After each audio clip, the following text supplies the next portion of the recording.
Good morning students ਆਪਾਂ ਚੈप्टर कर रहे सी बैलेंस ऑफ पेमेंट ऐसे भी चैप्टर ਨੂੰ ਅੱਗੇ ਕੰਟੀਨਿਊ ਕਰਦੇ ਹਾਂ। ਆਪਾਂ ਕੱਲ ਪੜਿਆ ਸੀ ਆਪਾਂ बैलेंस ऑफ पेमेंट ਦੇ ਵਿੱਚ ਆਪਾਂ ਪੜਿਆ ਸੀਗਾ ਕਿ ਆਈਟਮਸ ਇਹਦੇ ਅੰਦਰ ਕਿਹੜੇ ਇੰਕਲੂਡ ਹੁੰਦੇ ਨੇ, ਜਿਵੇਂ ਕਿ ਇਕਨੋਮਿਕ ਟ੍ਰਾਂਸੈਕਸ਼ਨਸ ਪੜੀਆਂ ਸੀ, बैलेंस ऑफ पेमेंट ਡੈਫੀਨੇਸ਼ਨਸ ਪੜ੍ਹੀ ਸੀ, features, balance of trade and balance of payment ਦੇ ਵਿੱਚ ਡਿਫਰੈਂਸਿਸ ਪੜਿਆ ਸੀ। ਉਸ ਤੋਂ ਬਾਅਦ ਆਪਾਂ ਇੰਪੋਰਟੈਂਸ ਪੜੀਆਂ ਸੀ। ਹੁਣ ਅੱਗੇ ਚੈਪਟਰ ਨੂੰ ਕੰਟੀਨਿਊ ਕਰਦੇ ਹਾਂ। ਦੀ ਜਨਰਲ ਰੂਲ ਇਨ BOP ਅਕਾਊਂਟਿੰਗ। BOP ਅਕਾਊਂਟਿੰਗ ਦੇ ਵਿੱਚ ਕਿਹੜੇ ਰੂਲਸ ਹੁੰਦੇ ਨੇ, ਮੈਂ ਤੁਹਾਨੂੰ ਦੱਸਿਆ ਸੀ ਨਾ। ਕਰੰਟ ਅਕਾਊਂਟ ਹੁੰਦਾ, ਇੱਕ ਕੈਪੀਟਲ ਅਕਾਊਂਟ ਹੁੰਦਾ। ਅੱਜ ਆਪਾਂ ਉਹਦੇ ਬਾਰੇ ਡਿਸਕਸ ਕਰਾਂਗੇ। ਕੀ ਹੁੰਦਾ ਜਨਰਲ ਰੂਲਸ? ਇਫ ਇਹ ਟ੍ਰਾਂਸੈਕਸ਼ਨ ਅਰਨ ਫੋਰਨ ਕਰੰਸੀ, ਜੇ ਤਾਂ ਆਪਾਂ ਫੋਰਨ ਕਰੰਸੀਜ਼ ਨੂੰ ट्रांसैक्शन कर रहे, जो आप इकोनॉमिक ट्रांसैक्शन कर रहे हैं, आप जेकर फॉरन करेंसी अर्न कर रहे हैं, घुमा रहे हैं फॉर द नेशन, अपने नेशन के लिए, तो it is credit and it record as a plus item. तो अपने की है प्लस पॉइंट हो जाएंगे, ये अपने लैफ्ट राइट साइड पर की इनकी एंट्री होएगी।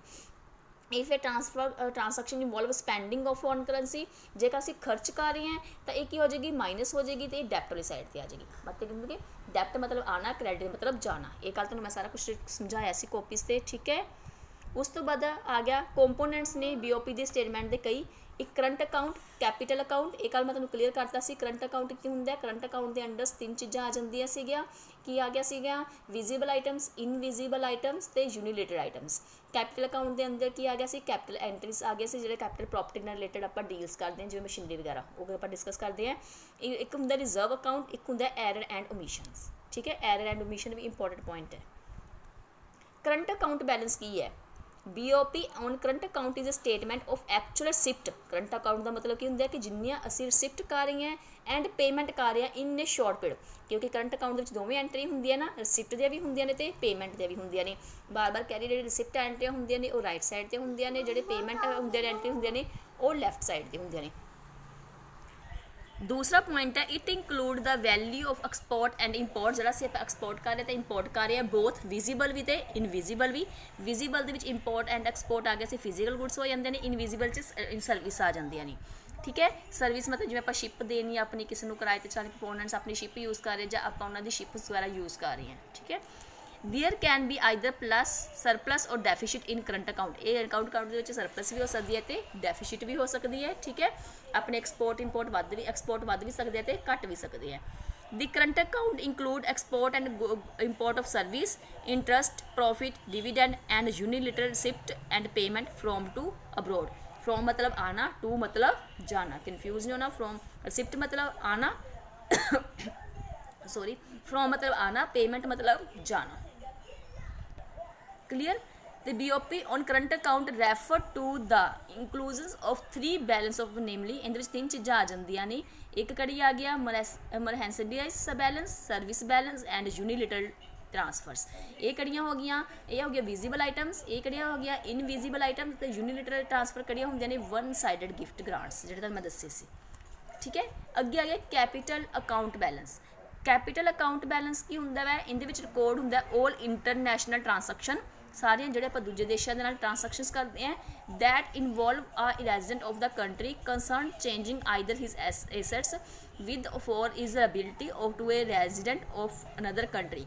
ये की आ जाऊगा कि कोई जेकर अपने कोई एक परसन दूसरे देश के अपनी प्रॉपर्टी को की चेंज कर रहा है, ठीक है, तो वो सारा की है कैपीटल अकाउंट के अंदर उनकी एंट्री होंगी है। Transaction in capital account reflect A change in the stock either asset और लबिलिटी। कैपीटल अकाउंट के सारे की होंगे ने लबिलिटी, जिन्ना भी सारा देनदारी होंगे ने या साड़ी प्रॉपर्टी को लैके जी भी डीलिंग्स होंगे, जिन्हें भी ट्रांसैक्शन होंगे उन्होंने सब की एंट्री किहदे च आती है?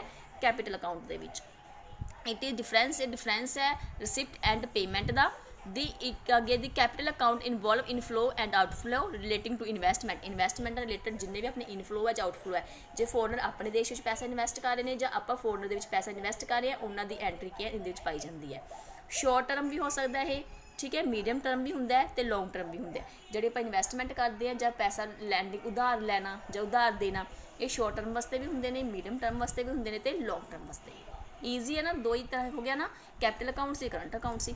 हुण की होंदा जिहड़ा कैपीटल अकाउंट है, इहदे विच जिहड़ी इन्वेस्टमेंट है आपां किवें करदे हैं, इहदे विच की इंक्लूड होंदा? पहले तो देखो कि प्राइवेट फॉरन लोन हो गया, ठीक है, प्राइवेट जो कंपनियां फॉरन लोन लेंदियां ने या गवर्नमेंट लोन लेंदी है। फ्लो हो गया मूवमेंट इन बैंकिंग कैपीटल, जी मूवमेंट हो रही है बैंकों के थ्रू पैसा आना तो जाना, ऑफिशियल कैपिटल ट्रांसैक्शन, ऑफिशियल ਜਿਹੜੇ कैपिटल ट्रांसैक्शन ਕਰਦੇ ਨੇ, ਰਿਜ਼ਰਵ ਰੱਖਦੇ ਨੇ ਆਪਾਂ, ਫੋਰਨ ਕਰੰਸੀ ਆਪਾਂ ਵੀ ਰੱਖਦੇ ਹਾਂ ਤੇ ਉਹ ਵੀ ਫੋਰਨ ਕਰੰਸੀ ਵੀ ਆਪਣੇ ਲਈ ਆਪਦੇ ਕੋਲ ਰੱਖਦੇ ਨੇ, ਜਿਵੇਂ ਇੰਡੀਅਨ ਕਰੰਸੀ ਆਪਦੇ ਕੋਲ ਰੱਖਦੇ ਨੇ, ਗੋਲਡ ਮੂਵਮੈਂਟ ਐਕਸੈਕਟਰਾ। ਠੀਕ ਹੈ, ਹੁਣ ਇੱਕ ਹੁੰਦੀ ਹੈ ਡਾਇਰੈਕਟ ਫੋਰਨ ਇਨਵੈਸਟਮੈਂਟ, ਇੱਕ ਹੁੰਦੀ ਹੈ ਪੋਰਟਫੋਲੀਓ ਇਨਵੈਸਟਮੈਂਟ। ਦੋਵੇਂ ਇੰਪੋਰਟੈਂਟ ਪੁਆਇੰਟ ਨੇ। ਡਾਇਰੈਕਟ ਇਨਵੈਸਟਮੈਂਟ ਦਾ ਮਤਲਬ ਕੀ ਹੁੰਦਾ ਹੈ ਕਿ ਫੋਰਨਰ ਸਪੋਜ਼ ਆਪਣੀ ਇੰਡੀਆ ਦੀ ਕਿਸੇ ਕੰਪਨੀ ਦੇ ਵਿੱਚ ਪੈਸਾ ਇਨਵੈਸਟ ਕਰ ਰਹੇ ਨੇ ਤਾਂ ਉਹਨਾਂ ਦਾ ਡਾਇਰੈਕਟ ਕੰਟਰੋਲ ਹੋਏਗਾ ਉਸ ਕੰਪਨੀ 'ਤੇ ਕਿ ਉਹ ਕੰਪਨੀ ਕਿਵੇਂ ਚਲਾਉਣੀ ਹੈ, ਕੰਪਨੀ ਨੂੰ ਲੈ ਕੇ ਕੋਈ ਵੀ ਡਿਸੀਜ਼ਨ ਲੈਣਾ ਉਹ ਖੁਦ ਲੈਣਗੇ। ਪੋਰਟਫੋਲੀਓ ਇਨਵੈਸਟਮੈਂਟ ਕੀ ਹੁੰਦੀ ਹੈ ਕਿ ਜੇ ਕੋਈ ਫੋਰਨਰ ਆਪਣੀ ਇੰਡੀਆ ਦੇ ਵਿੱਚ ਪੈਸਾ ਇਨਵੈਸਟ ਕਰ ਰਿਹਾ ਤਾਂ ਉਹਨੂੰ ਸਿਰਫ ਪੈਸਾ ਇਨਵੈਸਟ ਕਰਨਾ ਵੈ, ਉਹ ਕੰਪਨੀ ਚੱਲ ਕਿਵੇਂ ਰਹੀ ਹੈ ਉਹਦੇ ਤੋਂ ਉਹਨੂੰ ਕੋਈ ਮਤਲਬ ਨਹੀਂ, ਉਹਨੇ ਸਿਰਫ ਆਪਦਾ ਪ੍ਰੋਫਿਟ ਲੈ ਜਾਣਾ ਹੈ। ਅਤੇ ਜਿਹੜਾ ਹੋਲਡਰ ਹੋਏਗਾ ਉਹ ਕੋਈ ਇੰਡੀਅਨ ਹੀ ਹੋਏਗਾ। ਉਹ ਸਪੋਜ਼ ਇੰਡੀਅਨ ਦੀ ਕਿਸੇ ਕੰਪਨੀ ਦੇ ਵਿੱਚ ਪੈਸਾ ਲਗਾ ਰਿਹਾ ਹੈ ਤਾਂ ਸਾਰਾ ਹੋਲਡਰ ਉਸ ਇੰਡੀਅਨ ਦਾ ਹੀ ਹੋਏਗਾ, ਉਹਦੇ 'ਚ ਫੋਰਨਰ ਦਾ ਕੋਈ ਵੀ ਹੋਲਡ ਨਹੀਂ ਹੈਗਾ ਵਾ। ਕੋਈ ਵੀ ਡਿਸੀਜ਼ਨ ਲੈਣਾ ਉਹ ਇੰਡੀਅਨ ਲਏਗਾ, ਉਹਦਾ ਮਤਲਬ ਸੀ ਸਿਰਫ ਪੈਸਾ ਇਨਵੈਸਟ ਕਰਨਾ, ਉਹਦਾ ਕੋਈ ਕੰਟਰੋਲ ਨਹੀਂ ਹੈਗਾ ਗਾ। ਉਹ ਹੁੰਦੀ ਹੈ portfolio investment. Direct foreign investment ਦੇ ਵਿੱਚ ਸਾਰਾ ਕੰਟਰੋਲ ਕਿੰਦਾ ਹੁੰਦਾ ਵੈ, ਫੋਰਨਰ ਦਾ ਹੀ। ਜਿਹੜਾ ਪੈਸਾ ਇਨਵੈਸਟ ਕਰਦਾ ਵੈ ਕੰਟਰੋਲ ਵੀ ਹੁੰਦਾ ਹੀ ਹੁੰਦਾ। ਕਲੀਅਰ। ਉਸ ਤੋਂ ਬਾਅਦ ਤੁਹਾਡਾ ਅਗਲਾ ਪੁਆਇੰਟ ਆ ਗਿਆ ਦੀ ਰਿਜ਼ਰਵ ਅਕਾਊਂਟ। ਇਹ ਇੰਨਾ ਇੰਪੋਰਟੈਂਟ ਨਹੀਂ ਹੈਗਾ, ਮੈਨੂੰ ਲੱਗਦਾ ਤੁਹਾਨੂੰ ਜੇ ਕਲੀਅਰ ਆ ਰਿਹਾ ਠੀਕ ਹੈ, ਅਦਰਵਾਈਜ਼ ਮੈਂ ਤੁਹਾਨੂੰ ਬੋਲ ਦੂੰਗੀ। ਹੁਣ ਕਲੀਅਰ ਆ ਰਿਹਾ। these account IMF हो गया, इंटरनेशनल मॉनेटरी फंड, SDR हो गया, रिजर्व हो गया, monetary golds are collectively called the reserve account. जे तुहानूं पेपर चाहिए रिजर्व अकाउंट का मतलब की होंदा है IMF आ गया, SDR आ गया, रिजर्व एंड मॉनेटरी गोल्ड आ गया। ठीक है, IMF account contain purchase and repurchase from international monetary fund. ਇਹਦੇ ਵਿੱਚ ਕੀ ਆ ਜਾਏਗਾ, IMF ਦੇ ਵਿੱਚ ਕੀ ਆ ਜਾਂਦਾ ਵੈ ਕਿ ਆਪਾਂ ਕੀ ਹੈ ਪਰਚੇਜ਼ ਵੀ ਕਰ ਰਹੀਆਂ ਅਤੇ ਸੇਲ ਵੀ ਕਰ ਰਹੀਆਂ। ਠੀਕ ਹੈ, ਮੋਨਟਰੀ ਫੰਡ ਦੇ ਵਿੱਚ, ਇੰਟਰਨੈਸ਼ਨਲ ਮੋਨਟਰੀ ਫੰਡ ਦੇ ਵਿੱਚ ਆਪਾਂ ਕੁਝ ਖਰੀਦਣਾ ਅਤੇ ਕੁਝ ਵੇਚਣਾ। ਸਪੈਸ਼ਲ ਡਰਾਇੰਗ ਰਾਈਟ SDR ਦਾ ਮਤਲਬ ਕੀ ਹੁੰਦਾ ਹੈ ਆਰ ਰਿਜ਼ਰਵ, ਆਪਾਂ ਕੁਝ ਰਿਜ਼ਰਵ ਰੱਖ ਰਹੀਆਂ ਇਹਦੇ ਵਿੱਚ, created by IMF and allocate from time to time to members country. ਜਿਹੜੇ ਹੈਗੇ ਨੇ ਟਾਈਮ ਟੂ ਟਾਈਮ ਜਿਹੜੇ ਵੀ ਮੈਂਬਰਸ ਹੁੰਦੇ ਨੇ ਉਸ ਕੰਟਰੀ ਦੇ, ਉਹਨਾਂ ਦੇ ਨਾਲ ਆਪਾਂ time to time international monetary fund ਕੀ ਹੈ ਆਪਾਂ ਆਪਣਾ ਫੰਡ ਕੀ ਹੈ ਇੰਟਰਨੈਸ਼ਨਲ ਮੋਨਟਰੀ ਫੰਡ ਦੇ ਵਿੱਚ ਆਪਾਂ ਲਗਾ ਰਹੇ ਹਾਂ। ਹੁਣ ਫੋਰਨਰ ਵਾਲੇ ਵੀ ਆਪਣੇ ਵਾਲੇ ਪਾਸੇ ਪੈਸਾ ਇਨਵੈਸਟ ਕਰਦੇ ਨੇ, ਆਪਾਂ ਵੀ ਪੈਸਾ ਇਨਵੈਸਟ ਕਰਦੇ ਨੇ, ਉਹਦੇ ਅੰਡਰ ਹੀ ਆ ਜਾਂਦਾ ਵਾ। ਠੀਕ ਹੈ, ਉਸ ਤੋਂ ਬਾਅਦ ਐਰਰ ਐਂਡ ਓਮਿਸ਼ਨ। ਇਹਦੇ ਵਿੱਚ ਕੀ ਆ ਜਾਏਗਾ, ਐਰਰ ਓਮਿਸ਼ਨ ਦਾ ਮਤਲਬ ਹੁੰਦਾ ਹੈ the entry under this head relate mainly to lead and lag in reporting of transaction. Error and omission ਦਾ ਮੈਂ ਤੁਹਾਨੂੰ ਉਂਝ ਦੱਸ ਦਿੰਦੀ ਹਾਂ। ਇਹਦੇ ਵਿੱਚ ਕੀ ਹੁੰਦਾ ਕਿ ਕੁਝ ਐਂਟਰੀਆਂ ਇਸ ਤਰ੍ਹਾਂ ਦੀਆਂ ਹੁੰਦੀਆਂ ਨੇ ਜੋ ਕਿ ਆਪਣੇ ਕੈਪੀਟਲ ਅਤੇ ਕਰੰਟ ਅਕਾਊਂਟ ਦੇ ਵਿੱਚ ਛੁੱਟ ਜਾਂਦੀਆਂ ਨੇ ਕਈ ਵਾਰ, ਤਾਂ ਆਪਾਂ ਉਹਨਾਂ ਨੂੰ ਕਹਿ ਦਿੰਦੇ ਨੇ error and omissions. It is of a balance entry and is needed to offset the over stated or understated components. ਇਹਦੇ ਵਿੱਚ ਕੀ ਆ ਜਾਂਦਾ ਕਿ ਜਦੋਂ ਆਪਣੀਆਂ ਕੁਝ ਐਂਟਰੀਜ਼ ਜਿਹੜੇ ਹੁੰਦੇ ਨੇ ਛੁੱਟ ਜਾਂਦੀਆਂ ਨੇ ਜਾਂ ਰਹਿ ਜਾਂਦੀਆਂ ਨੇ, ਉਹਨਾਂ ਨੂੰ ਕਹਿ ਦਿੰਦੇ ਨੇ ਐਰਰ ਐਂਡ ਓਮਿਸ਼ਨਸ।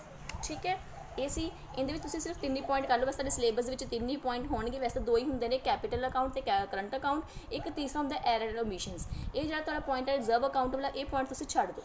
ਬਾਕੀ ਜਦੋਂ ਤੁਹਾਡਾ ਸਿਲੇਬਸ ਬੁੱਕਸ ਆ ਜਾਣਗੇ, ਜਿੱਦਾਂ ਬੁੱਕਸ ਦੇ ਵਿੱਚ ਹੋਇਆ ਤਾਂ ਮੈਂ ਤੁਹਾਨੂੰ ਉਦੋਂ ਕਰਵਾ ਦੂੰਗੀ। ਵੈਸੇ ਹੈ ਤਾਂ ਕਿ ਇਹਦੇ ਵਿੱਚ ਕੀ ਹੈ ਇੰਟਰਨੈਸ਼ਨਲ ਮੋਨਟਰੀ ਫੰਡ ਹੈ, ਇਹ ਪਿਕਚਰ ਥੋੜੀ ਕਲੀਅਰ ਨਹੀਂ ਹੋ ਰਹੀ ਹੈ। ਇੰਟਰਨੈਸ਼ਨਲ ਮੋਨਟਰੀ ਫੰਡ ਹੈ, SDR ਹੈ, ਰਿਜ਼ਰਵ ਹੈ ਅਤੇ ਮੋਨਟਰੀ ਗੋਲਡ। ਇਹਨੂੰ ਬੋਲਦੇ ਨੇ ਆਪਣਾ ਰਿਜ਼ਰਵ ਅਕਾਊਂਟ। ਠੀਕ ਹੈ, ਇਹਦੇ ਅੰਡਰ ਐਂਟਰੀਆਂ ਹੋਣਗੀਆਂ ਕਿ ਜਿਹੜਾ ਰਿਜ਼ਰਵ ਆਪਾਂ ਰੱਖ ਰਹੇ ਹਾਂ ਉਹ ਕੀ ਹੋ ਜਾਏਗਾ ਆਪਣੇ ਕ੍ਰੈਡਿਟ ਅਕਾਊਂਟ ਦੇ ਅੰਡਰ ਆ ਜਾਏਗਾ। ਜਿਹੜਾ ਰਿਜ਼ਰਵ ਫੋਰਨਰ ਰੱਖ ਰਹੇ ਨੇ ਉਹ ਕਿੰਦੀ ਉਹਦੇ 'ਚ ਐਂਟਰੀ ਕਿੰਦੀ ਹੋ ਜਾਏਗੀ, ਉਹਦੇ 'ਚ ਡੈਬਿਟ ਦੇ ਵਿੱਚ ਉਹਦੀ ਐਂਟਰੀ ਚਲੀ ਜਾਏਗੀ। ਬਸ ਇਸ ਪੁਆਇੰਟ ਦੇ ਵਿੱਚ ਇਹੀ ਐਕਸਪਲੇਨ ਨਹੀਂ ਕੀਤਾ ਹੋਇਆ। ਠੀਕ ਹੈ, ਜਿਹਨੇ ਨੋਟ ਕਰਨਾ ਕਰ ਲਓ, ਅਦਰਵਾਈਜ਼ ਇਹ ਪੁਆਇੰਟ ਇੰਨਾ ਇੰਪੋਰਟੈਂਟ ਨਹੀਂ ਹੈਗਾ, ਇਹ ਪੁਆਇੰਟ ਤੁਸੀਂ ਛੱਡ ਦਿਓ। ਪਰ ਕੈਪੀਟਲ ਅਕਾਊਂਟ ਅਤੇ ਕਰੰਟ ਅਕਾਊਂਟ ਤੁਸੀਂ ਜ਼ਰੂਰ ਕਰ ਲੈਣਾ ਹੈ। ਠੀਕ ਹੈ, ਡਾਇਰੈਕਟ ਫੋਰਨ ਇਨਵੈਸਟਮੈਂਟ ਵੀ ਇੰਪੋਰਟੈਂਟ ਹੈ, ਪੋਰਟਫੋਲੀਓ ਇਨਵੈਸਟਮੈਂਟ ਵੀ ਤੁਹਾਡੇ ਲਈ ਇੰਪੋਰਟੈਂਟ ਹੈ। ਇਹਦੇ ਨਾਲ ਹੁਣ ਤੁਹਾਡਾ ਥੋੜ੍ਹਾ ਜਿਹਾ ਟੋਪਿਕ ਕੱਲ੍ਹ ਥੋੜ੍ਹਾ ਟੋਪਿਕ ਰਹਿ ਗਿਆ, ਲੈਸਨ ਕੱਲ੍ਹ ਆਪਾਂ ਕੰਪਲੀਟ ਕਰ ਲਾਂਗੇ ਕਿ ਬੈਲੈਂਸ ਆਫ ਪੇਮੈਂਟ ਹਮੇਸ਼ਾ ਮੈਂ ਤੁਹਾਨੂੰ ਕਿਹਾ ਸੀ ਨਾ ਬੈਲੈਂਸ ਹੀ ਰਹਿੰਦਾ ਉਹ ਕਿਵੇਂ ਰਹਿੰਦਾ ਵੈ, ਉਹ ਟੋਪਿਕ ਆਪਾਂ ਕੱਲ੍ਹ ਪੜ੍ਹਾਂਗੇ। ਠੀਕ ਹੈ, ਸਭ ਨੂੰ ਮੈਨੂੰ ਲੱਗਦਾ ਸਮਝ ਆ ਰਹੀ ਹੋਏਗੀ। ਜੇ ਨਹੀਂ ਸਮਝ ਆ ਰਹੀ ਤਾਂ ਤੁਸੀਂ ਮੈਨੂੰ ਪਰਸਨਲੀ ਮੈਸੇਜ ਕਰਕੇ ਪੁੱਛ ਸਕਦੇ ਹੋ, ਜਾਂ ਜਦੋਂ ਆਪਣੇ ਕਲਾਸਿਸ ਸਟਾਰਟ ਹੋਣਗੀਆਂ ਤੁਹਾਡੇ ਕੋਲ ਸਭ ਦੇ ਕੋਲ ਬੁੱਕ ਹੋਏਗੀ ਤਾਂ ਆਪਾਂ ਇੱਕ ਵਾਰੀ ਸਾਰੇ ਲੈਸਨਸ ਦੁਬਾਰਾ ਮੋਟਾ ਮਤਲਬ ਪੁਆਇੰਟਸ ਦੁਬਾਰਾ ਤੋਂ ਇੱਕ ਵਾਰੀ ਰੀਡ ਕਰ ਲਾਂਗੇ। ਕਿਉਂਕਿ ਹੁਣ ਇਸ ਤਰ੍ਹਾਂ ਪੜ੍ਹਾਉਣ ਦੇ ਵਿੱਚ ਮੈਨੂੰ ਵੀ ਮਜ਼ਾ ਨਹੀਂ ਆ ਰਿਹਾ, ਕਿਉਂਕਿ ਨਾ ਤੁਹਾਡੇ ਮਾਈਂਡ ਵਿੱਚ ਕਈ ਕੁਐਸਚਨ ਰਾਈਜ਼ ਹੁੰਦੇ ਤੁਸੀਂ ਨਾਲ ਦੀ ਨਾਲ ਉਹਨੂੰ ਪੁੱਛ ਨਹੀਂ ਸਕਦੇ, ਤੁਹਾਨੂੰ ਖੁਦ ਬਾਅਦ ਵਿੱਚ ਤੁਸੀਂ ਵੀ ਭੁੱਲ ਜਾਓਗੇ ਕਿ ਤੁਹਾਨੂੰ ਕਿਹੜੇ ਪ੍ਰੋਬਲਮਸ ਆਈਆਂ ਸੀ। ਪਰ ਇੱਕ ਵਾਰੀ ਮੈਂ ਬੁੱਕ ਨੂੰ ਤੁਹਾਡੇ ਜਦੋਂ ਆ ਜਾਣਗੀਆਂ ਆਪਾਂ ਇੱਕ ਵਾਰ ਲੈਸਨ ਸਾਰੇ ਦੁਬਾਰਾ ਜ਼ਰੂਰ ਰਿਵਾਈਜ਼ ਕਰ ਲਾਂਗੇ, ਕਿਉਂਕਿ ਤੁਹਾਡਾ ਸਿਲੇਬਸ ਹੁਣ ਤਾਂ ਬਹੁਤ ਘੱਟ ਹੈ। ਤੁਹਾਡਾ ਸਿਲੇਬਸ ਹੁਣ ਜ਼ਿਆਦਾ ਤਾਂ ਰਿਹਾ ਨਹੀਂ ਗਾ, ਥੋੜ੍ਹਾ ਹੀ ਸਿਲੇਬਸ ਹੈ, ਛੋਟੇ ਛੋਟੇ ਲੈਸਨ ਹੀ ਹੈ ਤੁਹਾਡੇ। ਠੀਕ ਹੈ, ਆਪਾਂ ਛੇਤੀ ਖਤਮ ਕਰ ਲਾਂਗੇ।